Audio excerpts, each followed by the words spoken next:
Hi friends, ఈ వీడియోని గనుక మీరు చూస్తే అది మీ వయసులో 10 లేదా 11 ఏళ్లను రక్షిస్తుంది. అయితే ముందు మీరు 2 విషయాలను అబ్జర్వ్ చేయాలి. అందులో మొదటిది, మీరు ఒకరోజు ఎంత టైం స్క్రీన్ కోసం కేటాయిస్తున్నారు. ఈ విషయాన్ని మీరు మీ సెల్ సెట్టింగ్స్లోకి వెళ్ళి చూసుకోండి, మీకు అర్థమవుతుంది.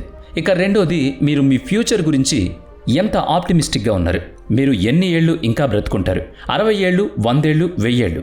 మీకు అది తెలుస్తుందా? తెలీదు కదా. కానీ మీరు మీ జీవితంలో 10 నుంచి లేదా 11 ఏళ్ల వయసుకు కేవలం సోషల్ మీడియాకు అంకితం చేస్తున్నారు.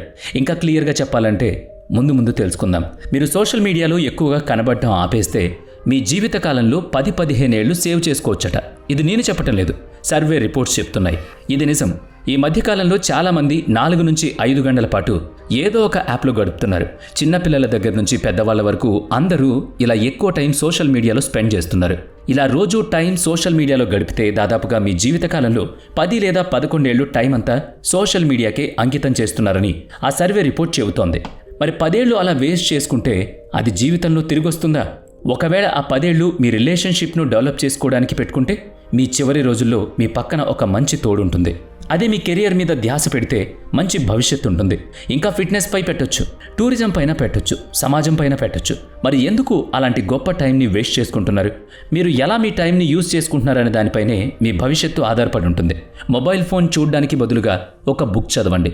ఎన్నో విషయాలు తెలుస్తాయి. లాంగ్వేజ్ పైన పట్టు వస్తుంది, నెరేషన్ తెలుస్తుంది. అంతేకాకుండా రీసెంట్ డిజిటల్ మినిమలిజం అనే బుక్ మార్కెట్లోకి వచ్చింది. ఇందులో 7 చాప్టర్స్ ఉంటాయి. మొత్తం ఈ బుక్ ఒకసారి మీరు చదివారంటే మీ జీవితంలో చాలా టైం మీరు సేవ్ చేసినట్టే. మొబైల్ ఫోన్లో మీ టైం వేస్ట్ చేసుకోకుండా మీ డ్రీమ్ లైఫ్ కోసం ప్రయత్నం చేయొచ్చు. మీకు ఒక ఎగ్జాంపుల్ చూపిస్తాను. ఇదిగో, ఇప్పుడు మీకు ఒక చాకు పట్టుకుని చూస్తున్న ఒక వ్యక్తి పిక్చర్ కనిపిస్తుంది కదా. ఇప్పుడు మీరు చెప్పండి, ఈ వ్యక్తి మంచి పని కోసమా లేక చెడు పని కోసమా ఈ చాకు పట్టుకున్నాడు? అసలు అతను ఆ చాకుతో ఏం చేయబోతున్నాడు? ఒకవేళ ఆ చాకుతో మనల్ని బెదిరించబోతున్నాడా? అటాక్ చేయబోతున్నాడా? లేదా అదే చాకుతో కూరగాయలు కోసి మనకి కూర వండి పెడతాడు? ఇప్పుడు మీ చేతిలో ఉన్న మొబైల్ ఫోన్ కూడా అంతే. మొబైల్ అనేది మన అవసరాల కోసం, మన గోల్స్ని ఫుల్ఫిల్ చేసుకోవడం కోసం వాడుకోవాలి. మన వాళ్లతో కమ్యూనికేషన్స్ నిలుపుకోవడం కోసం వాడుకోవాలి. మొత్తంగా చెప్పాలంటే సెల్ ఫోన్ మనకు బెనిఫిట్ చేయడానికే. కానీ అది ఇప్పుడు మనకి టైం వేస్ట్ చేస్తుంది, మన భవిష్యత్తును మింగేస్తోంది, మన గోల్స్ వైపు వెళ్లకుండా అడ్డుకుంటుంది. ఒక్కోసారి ఈ గోల్స్ నుంచి డిస్ట్రాక్ట్ కూడా ఈ ఫోనే చేస్తుంది. అందుకే మొబైల్ ఎంతవరకు వాడాలో అంతవరకే వాడాలి. మనకు ఎప్పుడు బోర్ అనిపించినా లేదంటే ఏం చేద్దాం ఇప్పుడు అని ఆలోచన వచ్చినా మొబైల్ పట్టుకోకూడదు. ఇక ఎప్పుడు ఎంతసేపు ఈ మొబైల్ ఫోన్ చూస్తున్నామో తెలియదు.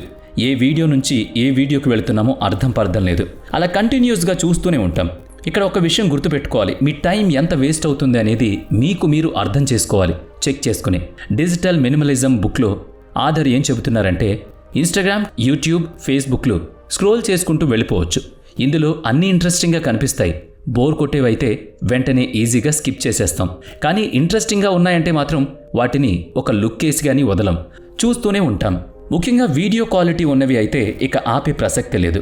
అయితే ఈ బుక్ ఆధర్ ఏం చెబుతున్నాడంటే, మీరు మొబైల్కి పెట్టే టైం తగ్గించుకోవాలంటే మొదట ఇలా చేయండి అన్నాడు. అదేంటంటే, మీ ఫోన్ సెట్టింగ్స్లోకి వెళ్ళి గ్రే కలర్ అని టైప్ చేయాలి. అప్పుడు అక్కడ ఉన్న కలర్స్ అన్ని తగ్గించాలి. అప్పుడు మొబైల్ బ్లాక్ అండ్ వైట్లో కనిపిస్తుంది.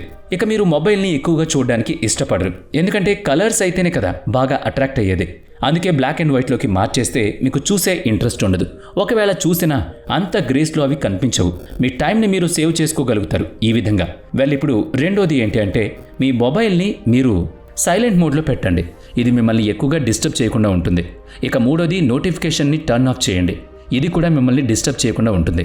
ఇక ఆ తర్వాతది ఏంటి అంటే, మీరు ఎలోన్గా ఉండడానికి ప్రయత్నించండి. క్వెంటిన్ టారాంటినో అనే పేరు మీరు వినే ఉంటారు. అతనికి 171 ఫిల్మ్ మేకింగ్ అవార్డ్స్ వచ్చాయి. అలాగే 2 ఆస్కర్లు కూడా వచ్చాయి. అతను చిన్నప్పటి నుంచి దాని గురించి కలలు కనలేదు. జస్ట్ అతను ఒక వీడియో షాప్లో పనిచేశాడు అంతే. అప్పుడు అతను ఒక రోజు అనుకున్నాడు, ఇక ఇది చాలు, నా లైఫ్ని నేను మార్చుకోవాలి. అప్పుడు అతను అందరినీ కట్ చేశాడు. అతను ఒక్కడే ఒక రూమ్లో ఉన్నాడు.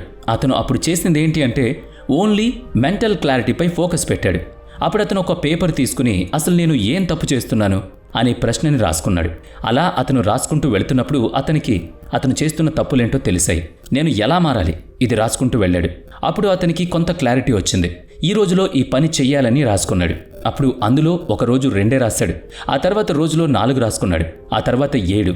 కానీ ఒక రోజు మాత్రం అతను ఆ రోజు అనుకున్నవన్నీ చేసేశాడు. అప్పుడు అతనిపై చాలా క్లారిటీ వచ్చింది. నేను ఏదైనా సాధించగలను అనే నమ్మకం పెరిగింది. ఈ డైరెక్టరే కాదు, ఇలా ప్రతి ఒక్కరూ చేసుకోవచ్చు. వాళ్లే వాళ్ళ తప్పులను పేపర్పై రాసుకుని ఒక్కొక్కటిగా సాల్వ్ చేసుకుంటూ వెళితే, వాళ్ళ సామర్థ్యాన్ని పెంచుకుంటూ వెళితే ఖచ్చితంగా మీ టైం వేస్ట్ అవ్వదు. అలాగే మీ మీద మీకు నమ్మకం పెరుగుతుంది. నేను ఈరోజే ఆ ప్రాక్టీస్ మొదలు పెడుతున్నాను. మరి మీరు